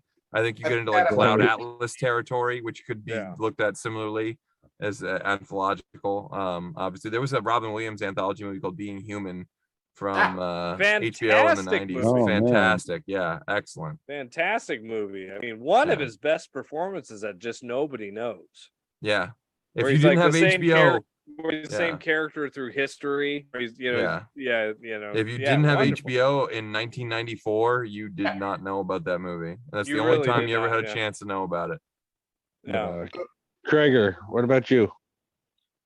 I've thought about it. I'm gonna go obviously with Creep Show 2 because it's just Creep Show. I think enough's been said about it, but there's another one called Skeletons in the Closet. I'm really big on that one. It's like it's like a late night horror kind of thing. And I've not seen that the one. premise of it is amazing. And then there's another one called like Creature Feature, and it's all based like comic style. And that's what really attracted me into that one. Yeah. Oh, you just made me remember two more. There's Nightmares from the 80s, which is fucking awesome. Oh, you bastard, Chris! You bastard! Richard Mazer and the fucking rat, dude. Oh, shit. The king of the shit. The king of bishops. Dude, and also James from the Tolkien 80s is the video game. Yeah, and also from the 80s, Ghost Stories, another solid one. Ghost Stories, yeah, that's a good one. Yeah. Ghost Stories. Wow, I remember that one. That was a VHS that I remember watching. Oh, for sure, yeah. Well, I mean, there's a lot out there. I mean, a lot of people try different. There's Grim Prairie Tales that had Brad Dourif and James Earl Jones. Yes. There was. I mean, there's all sorts of. One I remember actually where I think we got the Willys from was actually a movie called The Willys that had Sean Astin, and it was unfortunately it's by the guy who I think has gone to jail recently for I've heard some terrible things. He was one of the guys from Was it out or was it? It was Richard Peck or something like that. One of the guys from the Return of the Dead. Oh, okay. But he did this movie called The Willys, which literally was he filmed one movie as a short, and then they got financing to make a second one, and they just put it together with a wraparound. And it's famous for somehow or another they got the cast from Growing Pains to do a cameo on the TV. Wow. And it's literally like Kirk Cameron is looking at the guy going, "Hey, you should be in bed right now," or stuff like that. I've seen videos of Kirk Cameron in the hood telling gang members the same thing. That's amazing. I think they took it from that. It's incredible. No, I'm serious. It's a real thing. Like Kirk Cameron The fact that it's a talking. real thing is a wonderful deal. Like that's Kirk Cameron is. Just go to YouTube and type Kirk Cameron in the hood. You should be in bed right now, motherfucker. It is like 4 p.m. But this is one that a lot of people don't know. And I found this VHS. I swear, the only way you can find a great movie like this is I found this at a VHS store, rental store that was dying in Aurora, Illinois. All right. And it was in the back corner, and it was called Really Weird Tales.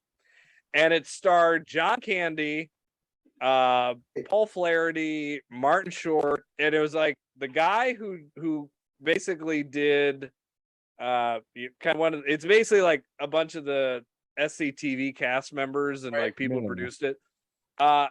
They tried to do a show. It was basically a pilot for a show that they were going to do on HBO. And this was before Tales from the Crypt, but after The Hitchhiker.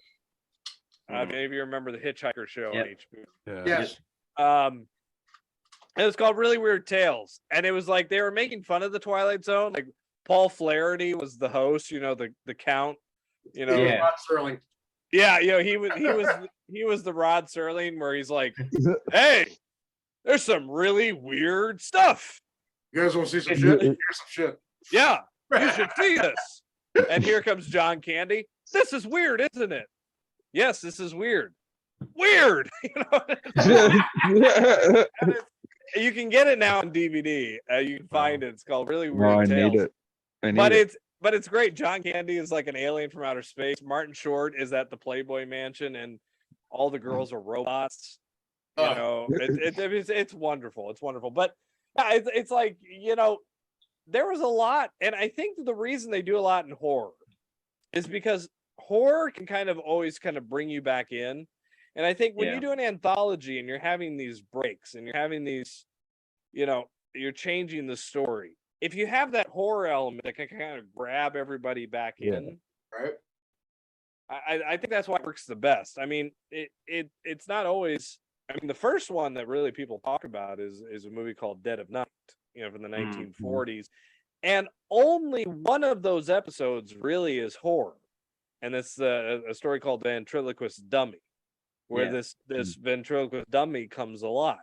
The other stories are like O. Henry tales, kind of thing. I mean, they're more serious, but that was the one that was horror. And all of a sudden people are like, "Oh, well, we could, you could do a short horror movie and put this stuff together." And then of course the Twilight Zone really changed a lot of it. It's a genre that lends itself well to it though too, because I mean you can tell a horror story in 10 minutes if you want. Well, and again, it's a cheap way for filmmakers to do something because like let's say, you can get a crew together for a weekend. Okay, you can do a 30-minute movie. But then everybody's got to go to their work on Monday. Everybody's got to split up, and then all of a sudden you come back. I mean, George Romero was lucky that people were willing to hang around for a year and a half to make Night of the Living Dead. I mean, that's how long it took. It was on weekends after they did their beer commercials, and people get back together. But the anthology movie, you can do these little, okay, let's do 4 days. Let's do 3 days here, and all of a sudden you have an hour and a half long movie with 4 little stories, and it's a cheap way filmmakers can make it. So I totally understand why filmmakers do anthologies. anthologies. I know that's why we did Chilly Willies. It was the same process. We knew we could do it. It was 3 directors. It was less commitment in time from everybody.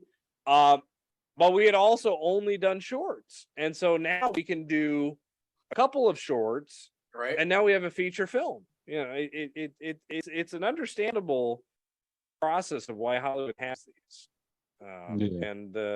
And again, some of them are great. I mean, I've watched a thing called Scare Tactics, which was like a Shudder original. And that was Scare Package. Great movie.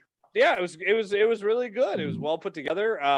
Obviously Trick or Treat was probably one of the last really big ones. That was gonna be one of mine. Yeah. As far as the top 3 goes, Trick or Treat's definitely in the top 3. And Trick or Treat, I mean, and I'll be honest, Trick or Treat goes too far for me. I mean, I like Goofy. I like, more, like I said, I like more Tales from the Crypt. Trick or Treat went a little bit too like. Well, no, I mean, they definitely got incredible. They did. But they also, the way in which they went about it, I mean, the fact is you don't see, especially nowadays, what's the last major werewolf movie you can name? Maybe The Curse, Wes Craven? Yeah. Cursed, you mean, right? Cursed. Yeah. So as far as Hollywood, major werewolf movie you could think of. Or Twilight. I hate to say it, but no. Major. They did the Wolfman. They did the Wolfman with Benicio del Toro. That was a major swing and a major miss. I really enjoyed that. Like I think it's funny. They did good with it, but I'm disregarding it only because it was more of a remake or an update. Yeah. Right. I mean, that's true. I do think it's funny though that Benicio del Toro, first time you see him on screen is in Big Top Pee-wee as Dog Boy. Then like 30 years later at the height of his career, he's like, well, I've gone from Dog Boy to the Wolfman. I really think I've grown so much. The thing is though, as an actor. Anthony Hopkins did a great job. But then again, that's Anthony Hopkins. And so Benicio always does a great job too. But like, it doesn't. I heard it just Benicio's the Wolfman, and I was just like, pass. I enjoy it. I mean, I hate to say it, but I love Benicio del Toro. He's one of my favorite actors, but I just don't see him great, as I don't know. I just like heard like, oh, they're doing a Wolfman. It's like ancient times, old school. Okay, yeah, pass. The makeup effects, like what they chose, not necessarily the transformation, but the actual makeup effects were great. It was an updated version of the original, like hair around the outside of the face with a dark nose. You know what I mean? Like they did a good job with the Wolfman. At least to me, I thought it was a good movie. I enjoyed it. But back to the point though, if that to me, all right, so not that, but Cursed being the last major Hollywood release I can think of that involved werewolves, the fact that they chose to do a werewolf segment in Trick or Treat, was really fucking cool to me. Just for no other reason than I'm like, and it was at the time I saw at least was incredibly unexpected. Like I did not expect that to be the result. Like Anna Paquin, I know her from fucking True Blood.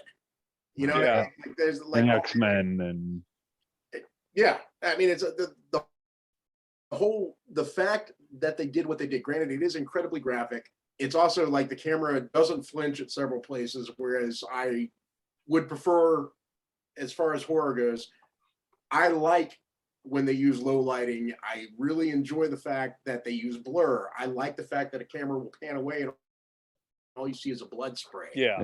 That to me, it leaves a lot to the person watching to decide. Call it a personal opinion. Well, and I also I mean, I don't know if any of you've seen the newer the newest version of Creep Show that Greg Nicotero is doing. I mean, it's the one thing I love about that one is two things. One, they're doing it super cheap. I mean, the cheapest way possible, and it's so much better. It is. I mean, there's just when you're a filmmaker and you have $0, you will find a way to make something happen, and it's true. But I also there's just this resurgence of this idea of the anthology show. I mean, Black Mirror on Netflix, Creep Show. That audiences are liking that idea again, and I think some of it has to do with in this late 2000s, early 10s.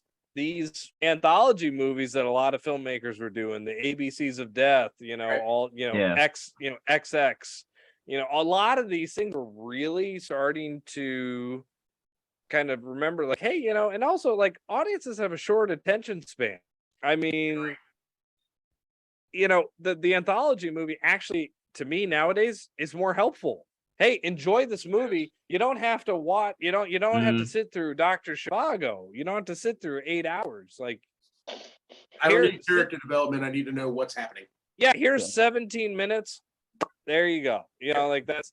Oh, by the way, we have another one coming. So just hold tight. Here's another one. Right. It to me it almost works. I mean, QB did work, but so 10 minutes was not enough. But somewhere in that middle ground, that we've discovered, does work for audiences.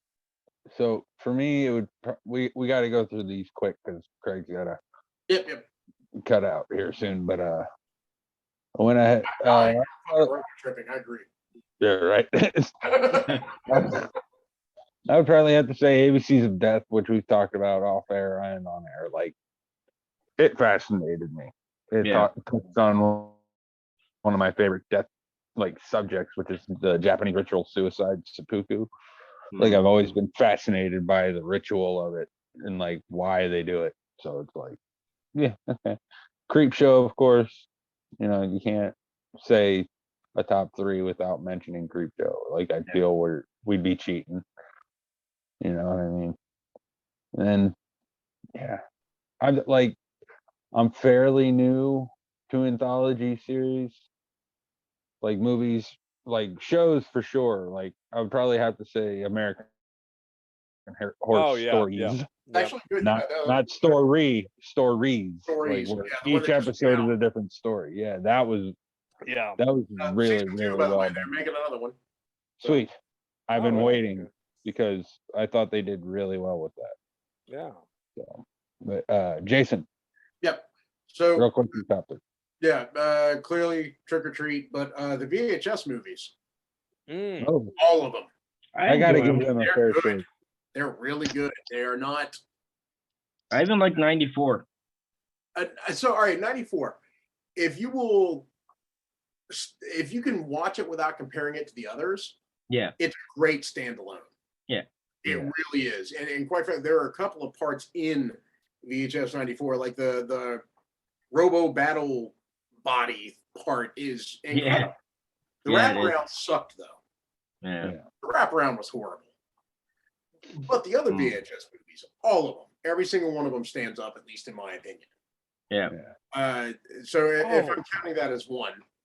Oh no, I totally forgot. Oh boy. I have to mention Tales from the Hood. Because Tales from the Hood was going to be my third. Was it? Oh, okay. Go ahead. No, that's that's the whole thing. Tales from the Hood was a brilliant anthology. Brilliant. The reason it's not the whole wraparound segment, as we were discussing, because it's hard, right? It's not easy to come up with a story that combines it all. Yeah. That movie maybe does it better than any other one for no other reason that it's literally a dude touring through and explaining to the characters. We need the shit. The shit. The dude want to see the shit. That shit. No, Clarence Williams could say the shit, and I want that as a cell phone. Like, I want that as a text. Like that dude, his ability to deliver those lines without cracking at all. Oh yeah. Like, I mean, it's amazing. He was great in that movie. The whole wraparound stuff was great. Even the stories individually, they're not. Hands down, Wings Hauer's best role. Oh, fuck you, Wings Hauser. No way. We all know his best role. Fuck you. That man is great. Every role is his best role. If you're gonna single one out, it's fucking JJ Jones on 90210. His absolute brilliance, the greatest thing that's ever happened on television. In company only with fucking James Gandolfini and John Glover for their work in the media. I legitimately just had a whole sentence I never thought I'd hear out loud. Listen, shut up your welcome to life with Chris Stiles. Shut up your shirt. Knock it off. Wings Hauser as JJ Jones is the greatest character in the history of fiction. All right. Take that, Charles Dickens. Yeah, suck a fucking Take that, dick. Jane Austen. Who's this Like, Billy Shakes guy you refer to? yeah, Suck a dick, Shakespeare. Hamlet. No, Winks Hauser. You know, If Shakespeare was any good, he would have been writing for Wings House. if Shakespeare was any good, I hate you, Chris Stiles. My gosh. Oh my God. That is Holy 100 fuck. Damn this man. Oh, all right, just boys, we gotta saying. wrap her up here. Yeah. Chris Stiles, what do we got coming up on VCR Redux over at Phantom? Oh, we have got Total Recall 2. Who you gonna Oh, recall? Coming man. at Who you you gonna live tomorrow night. recall tomorrow? Yes. Yeah, who you gonna recall? That's right. Get ready. Not Colin Farrell. That's for sure. Well, I'll tell you who I'm gonna be calling. I'm gonna call Rachel to Cotton right out of the gate. Ah, Boom. Okay. 2 weeks earlier. So good. So good. Ian Klink, Come on. what you got? Give these Chris, you people got- ear. Yeah. So again, please go to sorry, let me Maybe hold it in Okay. front of your face. Perhaps that works. all right. I'll just be There it the is. world can see my back. There All it right, is. please go to the amazing people at oldies.com. Right there, oldies.com. You can get your copy of Chilly Willies. Again, it's a wonderful film. It's a time capsule from 2005. We really appreciate And not a it. bad price either. It sounds like $5.95, I think, right Yeah. now. Oh, Which right. again, Yeah. which we have nothing to There do was a with that. promo that's all. going on, and you don't have to sign up for nothing. It's just there. That's how much. Oh, and it is. also, and I must also say, it also comes with the bonus. This Ooh. movie called The Uninvited by a filmmaker. His name know The Uninvited. is Scott Varney. Scott Varney. So along with Chilly Willies, you do get a bonus little short film. Different movie. Yeah, different movie. Again, oldies.com, wonderful people. On behalf of the cast and crew, we really appreciate it. We put our hearts and souls, those little 20-year-old little monsters. They did an amazing job back then, and we're so grateful it's out there now. But also, if you are in the Quad City areas, this coming Friday, July 1st, we will be premiering the world premiere of Anybody's Blues. And we will also, a lot of the cast crew will be there. We also have copies of Chilly Willies for There sale. you go. A bunch of us will be there so that we can autograph these. So there Ooh. you go. You'll have a bunch of. That autograph will be worth a cup of coffee and $1. That's right. That's right. So For now. cold. I've got For one now. less for more. Hey, it's all right. Anything's better than Chris's shirt. So, but yeah. So if you are in the area, 7:00, the Village Theater in Davenport, we would love to see you. Come on out. And again, it's just been a fun year. And again, I want to thank you guys for letting me talk about Chilly Willies. Of course. This Yeah, has been of a course. blast as always. It with was a Chris- struggle to get to this point. but it here wasn't. we I'm are. sorry. It's been chaos to try and schedule this and reschedule, and I'm sure you guys spit Oh, up no. on my name, but it's been really fun talking to you guys about all this. So Oh, of thank course, you. always. an It absolute was a pleasure. hoot. Yep. Hoot like Please invite me hoot like back. I said. You know. No. Don't invite Chris, but invite me back. Nobody wants But, Chris. Everybody hates Chris. I don't. Dun-dun-dun. Oh. I appreciate you, Chris. Oh, the But there you go. bromance. Well, Other I'm glad I got to be here to see Ian in release mode talking about Chilly Willies. I'm very psyched. And I'm psyched because I've been away from the Geek Den for a while too. I Yeah, missed it's you been a minute guys. since we've had you I on. was hoping I would have got to at least see Kreger at Classic Rewind weekend where I was this weekend. But alas, he's gonna make me wait till PA HorrorCon in August. Well, unfortunately, I'm no longer in PA, so Well, maybe I'm a little further. way I'm a down. little further down the coast. You'll have to I come might in. have to make my way a little further down the coast then. Yeah, fuck Myrtle Beach. You can't go 11 miles to a gas station, let alone. I know, right? Shit. But But while you're there, get good pizza. there you go. But yeah, that's Phantom Spotlight, SPOTLITE. Yes. Correct. So go over there. They got Total Recall 2 tomorrow night at 9. Yes, Well, sir. no, 9 well, p.m. Eastern Standard Time. yeah, 6 the day p.m. of the- Pacific The day of Time. the airing would be today. So Technically, yeah. When this goes up, it'll be that yeah, day, right? But And we will, and one day we will do an Undertaker and his pals episode. I promise. we have to. You I'll guys be have there. to come join us for that. Yes. It'll be a cold day in hell. When I wear that T-shirt, you're right. It'll be the coldest day in hell. I'll grow a beard. You buzz down the 5 o'clock shadow, and I'll wear flannel. You wear Hawaiian. It'll be great. It'll be opposite day. I'll pretend Undertaker and his pals is watchable. And, It is. The audacity. what planet? Where am I? How do I get out of this box? Oh my lord! What is this? Where is this? Hello? This is hell. Hello?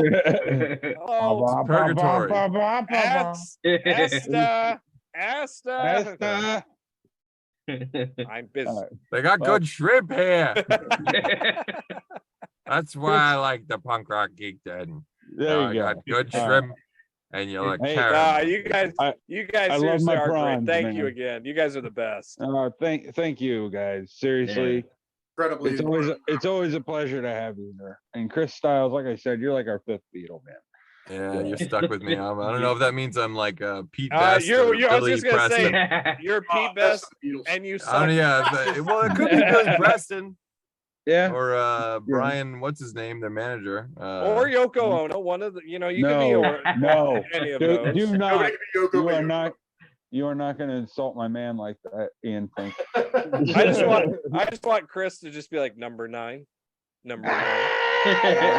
I'm trying to think of that. Oh, didn't she have a song called like Walking on Thin Ice or something? I don't know because you can't understand anything she was saying. I'm gonna go with yeah. Yeah. Why not? Yes, we Just had say that yes song. and be over with it. Nobody knows.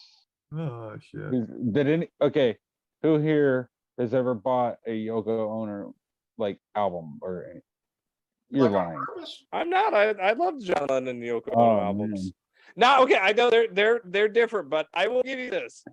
Some of the lyrics he did in his later years, they were very interesting. I'm not saying they're all great songs, but like Mind Games, Instant Karma, stuff like that. I like his songs, but like, why did she have to be there?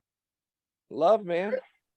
Why does Chris have to Is wear that that what that shirt? was? Why Yeah, does Chris have to wear that well, shirt? Love. with that He shirt. loves that shirt, man. Poor shirt is Well, getting a lot of hate. I love that my beastie buddy back there that he's got. I mean, that's beautiful. Oh, My my pet Pet monster. My I Pet love that Monster. you don't know what anything's called ever, but Shut up, my Chris. beastie buddy.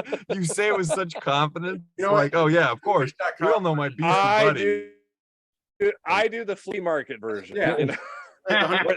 The charged do- loners instead of the Power Rangers. I buy those. That's Ian's that guy who, like, when he stops at one of those gas stations in the hood, he goes up to a bunch of fucking young hard kids outside, and he's like, "What up, homegirls?"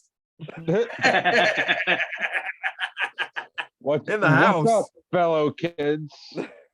hey, You guys hanging in? hey, somebody has to reach these kids. Well, I know this. Another thing that was done out of love is this show, and we love you guys, and we can't thank Hey, you we love enough you guys for right coming back. on. Thank you so much, Like- guys. Chris Stiles, we know it was kind of a struggle for you specifically to get here today, but I wasn't gonna miss Ian's thing, but I also wasn't gonna be on fucking time. So yeah, well, you were here, and that's all that matters. That's the poster of Chris's life.